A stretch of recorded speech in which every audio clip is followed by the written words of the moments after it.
breaks my heart is not the person who has fallen. It's not the one who made a mistake. What breaks my heart is the person who has accepted their weakness as their identity. The one who has made peace with mediocrity. The one who looks in the mirror every single day and says, this is just who I am.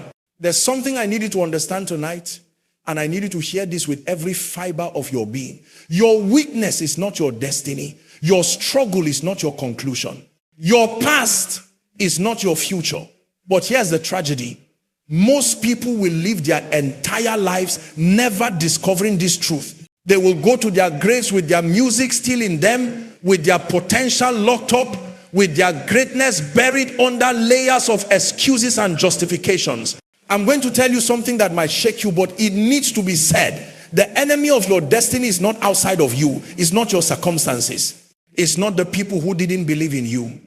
It's not the opportunities you didn't get. The greatest enemy of your destiny is sitting right there inside of you, masquerading as comfort, disguised as just being realistic, hiding behind the mask of this is just how I am. Let me take you somewhere. There was a young man, barely 23 years old, working at a factory in the industrial district of a major city. Every morning, he would wake up at 4:30 a.m., take 2 buses to get to work, operate heavy machinery for 12 hours, and return home exhausted. His hands were calloused, his back ached constantly, and his dreams seemed further away with each passing day. But this young man had a secret. Every night, after everyone in his small apartment had gone to sleep, he would pull out notebooks from under his bed. These weren't just any notebooks. They contained business plans, sketches, calculations, ideas. For 3 years, he had been planning, studying, learning everything he could about starting his own business. He would sleep only 4 hours a night.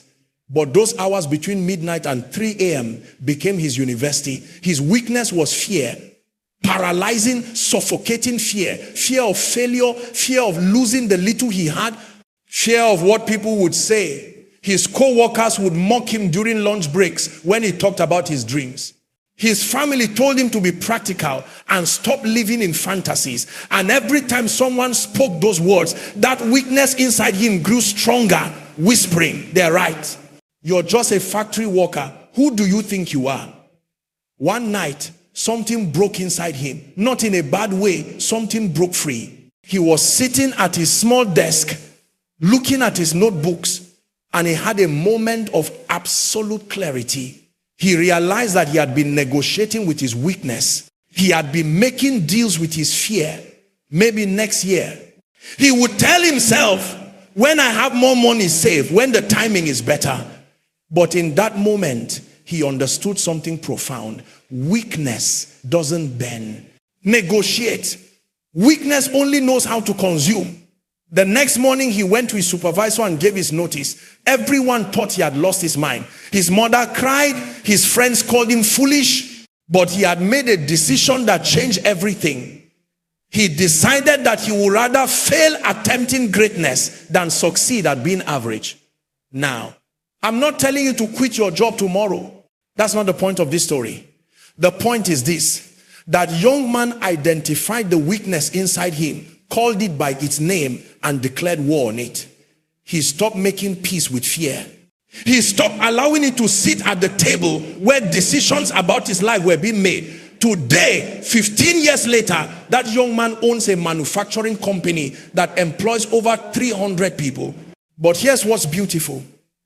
It's not just about the success. It's about who he had to become to get there.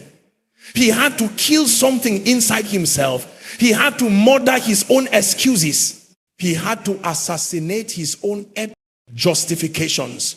You see, most people don't understand that growth requires death.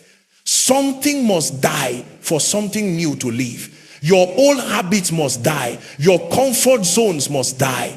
Your excuses must die. Your justifications must die. And yes, your weaknesses must die. But here's what I've learned, and this is crucial. Weakness is clever. Weakness is cunning. Weakness knows exactly how to disguise itself. It will dress up as wisdom and say, be realistic. It will disguise itself as caution and say, wait for the right time. It will masquerade as self-awareness and say, this is just not who you are. I remember sitting with a woman who was incredibly gifted. She could speak 5 languages fluently. She had a brilliant mind, innovative ideas, and the kind of charisma that could light up a room. But she was stuck in a job where she was completely underutilized, underpaid, and unfulfilled. When I asked her why, she hadn't pursued the opportunities that were clearly within her reach. She said something that stopped me in my tracks. She said, I have imposter syndrome. I feel like I'm not good enough, like I'm fooling people. What if they discover I'm not as capable as they think? And in that moment, I had to tell her a hard truth. I said, you don't have imposter syndrome. You have a weakness that has learned to speak the language of psychology. You've given your fear a medical sounding name, and now you're treating it like a condition you have to live with instead of an enemy you need to defeat. She looked at me, shocked, but then something shifted in her eyes.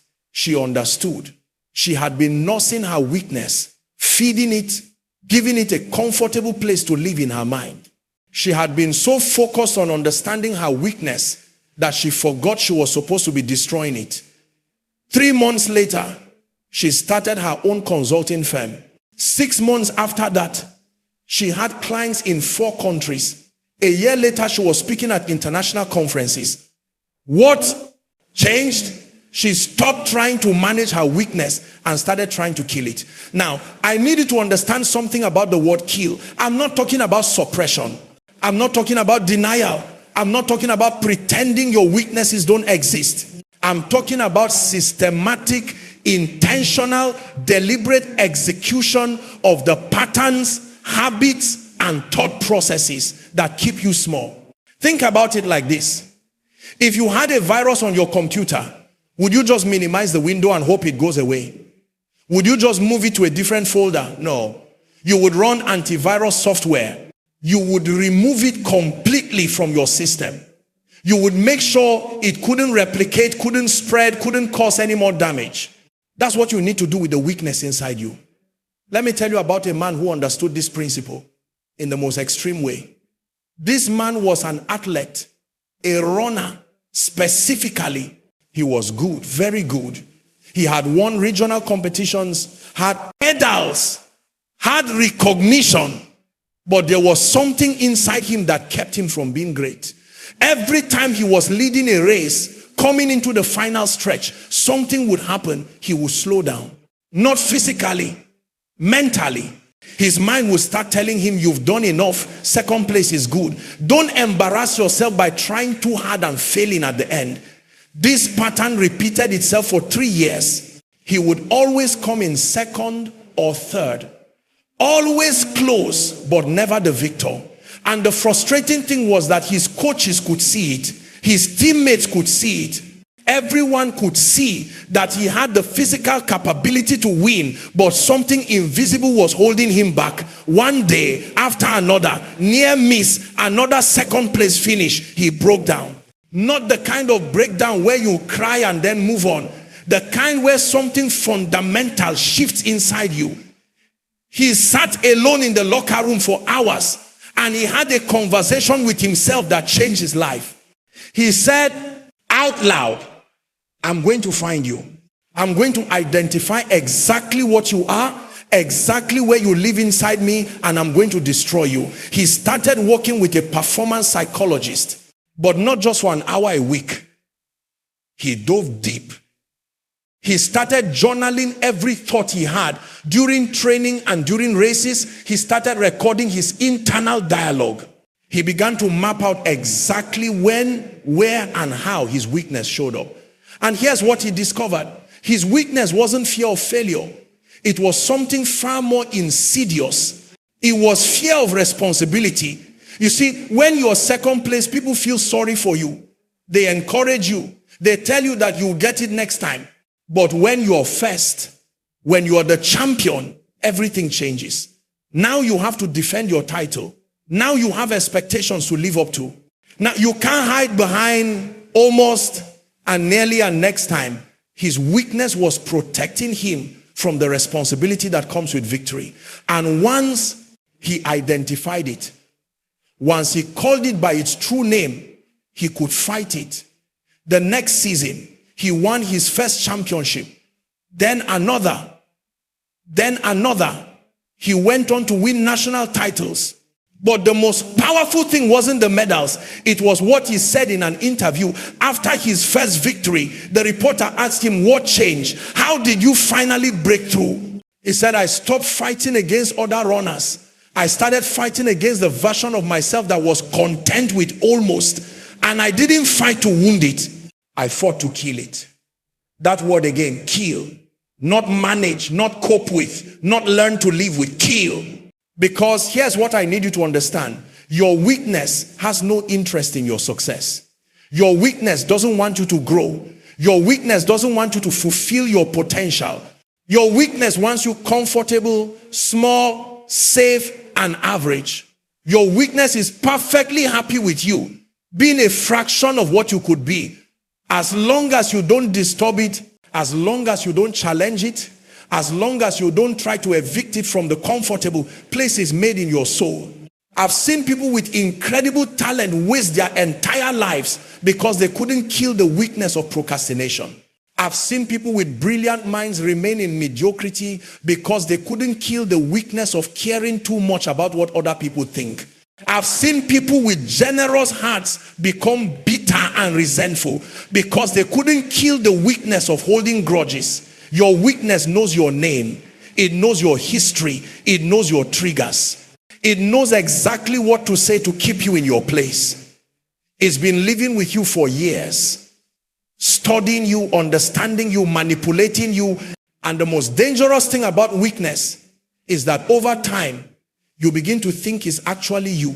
You begin to believe that the weakness is your identity. I'm just not a morning person. No, you have a weakness called lack of discipline. I'm just not good with money. No, you have a weakness called financial irresponsibility. I'm just not confident. No, you have a weakness called fear of judgment. I'm just not lucky. No. You have a weakness called lack of preparation, meeting opportunity. Do you see what's happening? We rebrand our weaknesses as personality traits. We give them cute names. We make peace with them. We even joke about them at parties. Oh, I'm such a procrastinator. Ha ha. I'm so bad at relationships. Ha ha. I'm terrible with commitment. Ha ha. But there's nothing funny about watching your life slip away while you make jokes about your weaknesses. I want to shift something in your thinking right now. There's a question I need you to ask yourself, and I need you to be brutally honest with the answer. What weakness are you protecting? What weakness have you built a fortress around? What weakness have you justified so many times that you now believe the justification is truth? Because here's what happens. We become lawyers for our own limitations. We build cases for why we can't. We gather evidence for why we shouldn't. We create arguments for why it's not possible. And we present these cases to ourselves so convincingly that we actually believe them. There was a teacher, a woman in her mid-40s, who taught mathematics at a secondary school. She was good at her job, respected by her students, appreciated by the administration. But every evening she would come home with a weight on her chest. Not because she disliked teaching Fali. She loved it. The weight came from somewhere else. 20 years earlier, she had been accepted into a prestigious university to study engineering. She had received a scholarship. Everything was set. Her future was bright. But 3 weeks before she was supposed to leave, her father had a stroke. The family needed her. So she deferred her admission for 1 year. That 1 year became 2 years. 2 years became 5. 5 years became 20.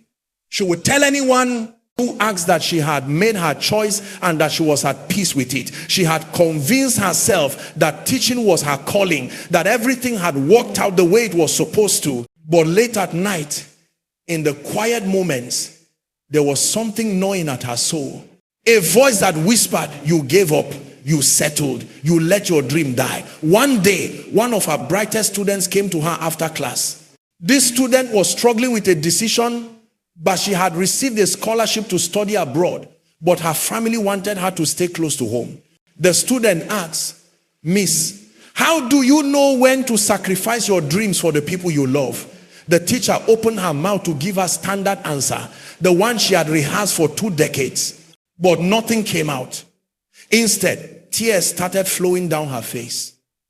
Right there, in that empty classroom, something broke open inside her. She realized that she hadn't sacrificed her dream for her family. Her father had recovered within 2 years. Her siblings had grown up and moved on. She had sacrificed her dream for something else entirely, for the weakness of fear, disguised as duty. She had been afraid that she wasn't smart enough, afraid that she would fail, afraid that living would prove she wasn't as capable as everyone thought. So she had used her father's illness as a shield, as a noble sounding reason to protect herself from the risk of trying and failing. That evening, she went home and did something radical. She took out her old university acceptance letter, the one she had kept in a drawer for 20 years. She looked at it, really looked at it, and she made a decision. At 44 years old, she decided to go back to school. People thought she was having a midlife crisis. Her colleagues said she was being irresponsible. Her family said she was too old. But she had awakened to something powerful. She realized that she had been carrying a corpse. The corpse of her dream, the corpse of her potential. And she had been pretending it was still alive while simultaneously mourning it. She couldn't do it anymore. It took her 6 years. 6 years of studying after teaching all day. 6 years of being the oldest student in every class. 6 years of people questioning her sanity. But at 50 years old, she graduated with an engineering degree. At 52, she was heading a team at a renewable energy company, designing systems that would provide power to rural communities. But here's the most powerful part of her story. In an interview, someone asked her, "Don't you regret losing 20 years?" And her answer was profound. She said, "I didn't lose 20 years. I lived 20 years with a lie. The moment I decided to kill that lie, to stop protecting my weakness, time became irrelevant. Because even if I only got to live my truth for 1 year, that 1 year would be worth more than 20 years of comfortable deception. Kill the weakness inside you, even if it's lived with you for decades. Even if it feels like part of your identity. Even if removing it feels like removing a limb. Because what you think is a part of you is actually a parasite feeding on your potential. Now, I need to address something that many people struggle with. They say, "But I've tried to change, I've tried to overcome, and I keep failing. Maybe this is just who I am." Let me tell you why you keep failing. You're not failing because change is impossible. You're failing because you're trying to renovate when what you need is demolition. You're trying to manage your weakness when what you need is to execute it. You're trying to make your weakness smaller when what you need is to make it non-existent. Listen to me carefully. Your weakness will never cooperate with your growth. It will never say, "Okay, you're right, I should probably leave now." It will never voluntarily reduce its power over you. Weakness doesn't negotiate. Weakness doesn't compromise. Weakness only understands one language: absolute, uncompromising warfare. There was a young entrepreneur who started a business selling handmade furniture. He was talented. His products were exceptional. His designs were unique. But he had a weakness that was strangling his business. He couldn't say no. When customers would ask for discounts, he would give them. When they would ask for rush orders without paying rush fees, he would accommodate. When they would request modifications after modifications, he would comply. His friends would tell him, "You need to set boundaries." He would nod and agree. He would even practice saying no in front of the mirror. But the moment a customer would push back, the moment there was any potential for conflict, his weakness would activate. He would cave. He would compromise. He would give in. His business was bleeding money. He was working 18-hour days and barely making enough to survive. One night, exhausted and frustrated, he was talking to his grandfather, telling him about his struggles. His grandfather, a man who had built his own business from nothing, listened quietly. Then he said something that seemed harsh at first, but was actually pure wisdom. He said, you think your problem is that you're too nice, but that's not your problem. Your problem is that you're a coward. You're so afraid of someone being upset with you, so terrified of conflict, so desperate to be liked, that you're willing to destroy your own livelihood. You're not being kind to your customers. You're being cruel to yourself. And a man who is cruel to himself cannot be trusted to be kind to anyone else, because cruelty becomes his nature. Those words hit like a hammer. The young man realized that what he had been calling customer service and flexibility was actually weakness disguised as virtue. He had been using noble sounding words to hide his fear of confrontation. The next day, he created a new policy for his business.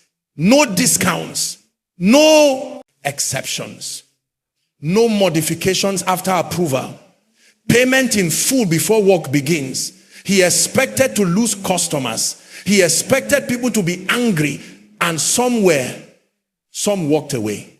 Some left negative reviews, but something miraculous happened.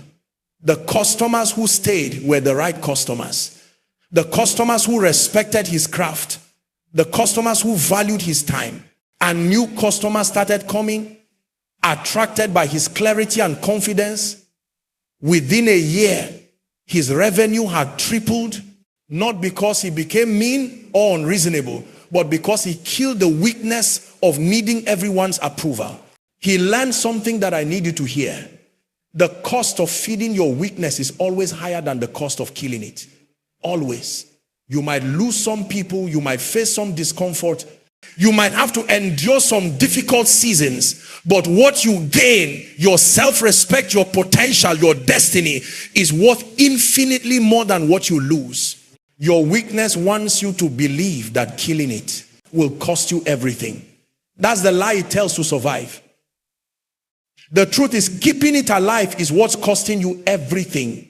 It's costing you your peace, it's costing you your progress, it's costing you your potential, it's costing you your purpose. I want to talk about something that most people don't understand about weakness. It multiplies. One weakness, if left unchecked, will give birth to other weaknesses. Procrastination gives birth to anxiety. Dishonesty gives birth to paranoia. Laziness gives birth to entitlement. Unforgiveness gives birth to bitterness. Your weaknesses are breeding, multiplying, creating colonies inside your soul. There was a man who started with one small weakness. He would occasionally exaggerate his achievements, not major lies, just small embellishments to make himself sound more impressive. In conversations, he would add details to his stories that weren't quite true. He would inflate his role in projects. He would take credit for ideas that weren't entirely his. It started small, so small that even he didn't think it was a big deal. Everyone does it. He would tell himself, it's just networking, it's just making a good impression. But here's what he didn't realize. That weakness was pregnant. It was carrying other weaknesses inside it. Soon, he found himself creating elaborate stories to cover up the small exaggerations. Then he was avoiding people who knew the truth because he couldn't keep his story straight. Then he was sabotaging genuine opportunities because he was afraid someone would discover his deceptions. Then he was isolating himself because maintaining the false image was exhausting. 10 years later, he was successful on paper. Good job, nice house, impressive resume, but he was empty inside. He couldn't enjoy his success because he didn't know which parts were real and which parts were built on lies. He couldn't form deep relationships because he couldn't let anyone truly know him. He was living in a prison of his own making. And the warden was that one small weakness he had refused to kill a decade earlier. One morning, he looked in the mirror and didn't recognize the person staring back at him. In that moment of clarity, he made a decision that terrified him. He decided to tell the truth. All of it to everyone. He sent emails to colleagues confessing his exaggerations. He had difficult conversations with friends. He updated his resume to reflect reality rather than inflation. He lost some opportunities. Some relationships ended. His reputation took a hit. But something extraordinary happened. He could breathe again. The prison dissolved. The weight lifted. And from that foundation of truth, he began to rebuild not a false image, but a genuine life. Today, he's not as impressive on paper as he used to be, but he's free. And he'll tell you that freedom is worth more than all the hollow achievements in the world. He will tell you that killing his weakness was the most painful and most liberating thing he's ever done. You see, this is what most people don't understand. They think that their weakness is protecting them, helping them, serving them. But weakness is a dictator, not a servant. It demands more and more of your life. It takes more and more of your territory. It controls more and more of your decisions. Until one day, you wake up and realize you are not living your life. Your weakness is living through you. So how do you kill it? How do you actually destroy the weakness inside you? First, you have to stop calling it anything other than what it is. Stop saying I'm just anxious. Say I have a weakness called fear that is trying to control my decisions. Stop saying I'm just lazy. Say I have a weakness called lack of discipline that is stealing my potential. Stop saying I'm just unlucky. Say I have a weakness called victim mentality that is blinding me to opportunities. Second, you have to stop negotiating with it. Stop making deals. Stop saying just this once or starting tomorrow or after this event. Weakness loves negotiation because every negotiation is a victory for weakness and a loss for you. There is no compromise with weakness. It's warfare. Third, you have to build systems that make your weakness irrelevant. Don't rely on willpower alone. If you have a weakness of overspending, don't just promise yourself you'll be better, cancel the credit cards. If you have a weakness of wasting time on social media, don't just set goals. Delete the apps. If you have a weakness of avoiding difficult conversations, don't just hope you'll be braver. Schedule the conversation and tell someone to hold you accountable. Fourth, you have to replace the weakness with strength. Nature abhors a vacuum. If you just remove the weakness without replacing it with something else, the weakness will return often stronger than before. Kill the weakness of procrastination and replace it with the strength of immediate action. Kill the weakness of people pleasing and replace it with the strength of authentic relationship. Kill the weakness of fear and replace it with the strength of faith in your own capability. And finally, you have to be willing to face the person you become once the weakness is gone. This is what stops most people. They are so identified with their weakness that they are terrified of who they will be without it. If I'm not the anxious one, who am I? If I'm not the struggling artist, who am I? If I'm not the victim, who am I? But here's the truth that will set you free. Who you are without your weakness is who you've always been meant to be. The real you is not the broken version. The real you is not the limited version. The real you is not the fearful version. The real you is the version that's been buried under layers of weakness, waiting to emerge, waiting to breathe, waiting to live. Tonight, you stand at a crossroads. You can continue to protect your weakness, to justify it, to make peace with it, to carry it into another year, another decade, another lifetime. Or you can make the decision that will change everything. The decision to declare war. The decision to stop managing and start destroying. The decision to kill the weakness inside you. The path of comfort leads to regret. The path of courage leads to transformation. And transformation is not comfortable. It's not easy. It's not quick, but it's worth it. Because on the other side of killing your weakness is the life you've always known you were meant to live. The person you've always known you were meant to be. The impact you've always known you were meant to make. Your weakness has had enough time, enough years, enough chances, enough territory in your soul. Today is the day you take it back. Today is the day you stop being a hostage to your own limitations. Today is the day you kill the weakness inside you and become who you were created to be. The question is not whether you can. The question is whether and how you will.